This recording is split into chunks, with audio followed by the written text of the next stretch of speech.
అందరితో మాట్లాడుతాం. మీడియా మిత్రులందరికీ నా నమస్కారం. ఈరోజు ఆంధ్ర రాష్ట్ర ప్రజలు తెలుగుదేశం, జనసేన, భారతీయ జనతా పార్టీ పైన పవిత్రమైన బాధ్యత పెట్టారు. అది దారి తప్పిన రాష్ట్రాన్ని సరైన దారిలో పెట్టేదానికి, ఉద్యోగాలు లేని రాష్ట్రంలో ఉద్యోగాలు కల్పించేదానికి, సంక్షేమ అభివృద్ధి రెండు జోడెద్దుల బండిలాగా తీసుకెళ్లేదానికి ఒక పవిత్రమైన బాధ్యత మాకు ఇచ్చారు. ఆ బాధ్యతను నెరవేర్చడానికి ఆర్నిసలు మేము అందరం కష్టపడతాం, కలిసిగట్టిగా పనిచేస్తాం. ఆంధ్ర రాష్ట్రానికి పూర్వ వైభవం తీసుకొచ్చే బాధ్యత ఈ మూడు పార్టీలు కలిసిగట్టిగా చేస్తాయని ఆంధ్ర రాష్ట్ర ప్రజలందరికీ నేను ఈరోజు తెలియజేస్తున్నాను.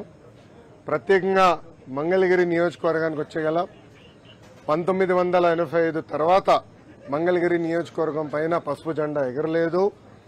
తెలుగుదేశం, జనసేన, భారతీయ జనతా పార్టీ నాయకులందరూ కృషితో ఈరోజు 91,000 పైచిలుక మెజార్టీతో నేను గెలుస్తాం జరిగింది. ఇది ఈరోజు నాకున్న సమాచారం మేరకు ఆంధ్ర రాష్ట్ర చరిత్రలో 3వ స్థానంలో ఈ మెజారిటీ ఉంది. ఈ ఎన్నికల్లో అన్ని రికార్డులు సృష్టించింది తెలుగుదేశం, జనసేన, భారతీయ జనతా పార్టీ కూటమి. మొదటి స్థానంలో పల్లా శ్రీనివాస్ గారు, మా గాజువాక నాయకుడు, శాసనసభ్యుడు 95,000 మెజారిటీ గెలిచారనేది నాకు సమాచారం. రెండో స్థానంలో గంటా శ్రీనివాసరావు గారు భీమిలి నియోజకవర్గంలో దాదాపు 92,000 మెజారిటీ గెలిచారని, నేను మెజారిటీలో 3వ స్థానంలో ఉన్నాను. ఆనాడు చంద్రబాబు నాయుడు గారికి అన్నగా భావించే పవన్ అన్నకు కూడా హామీ ఇచ్చాను.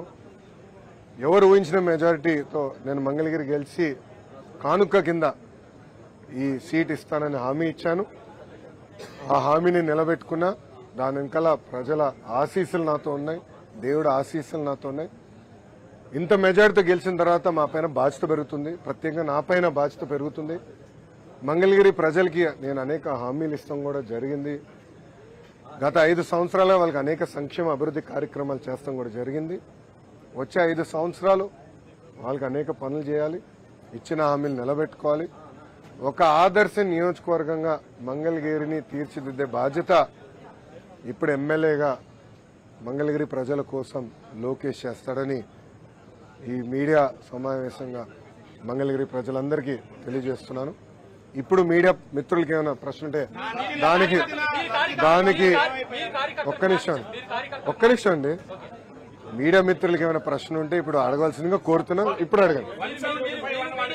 కార్యకర్తలకు మాట ఇచ్చారు, మిమ్మల్ని ఇబ్బంది పెట్టిన వాళ్ళ పేర్లన్నీ కూడా ఒక బుక్ లో రాసామన్నారు.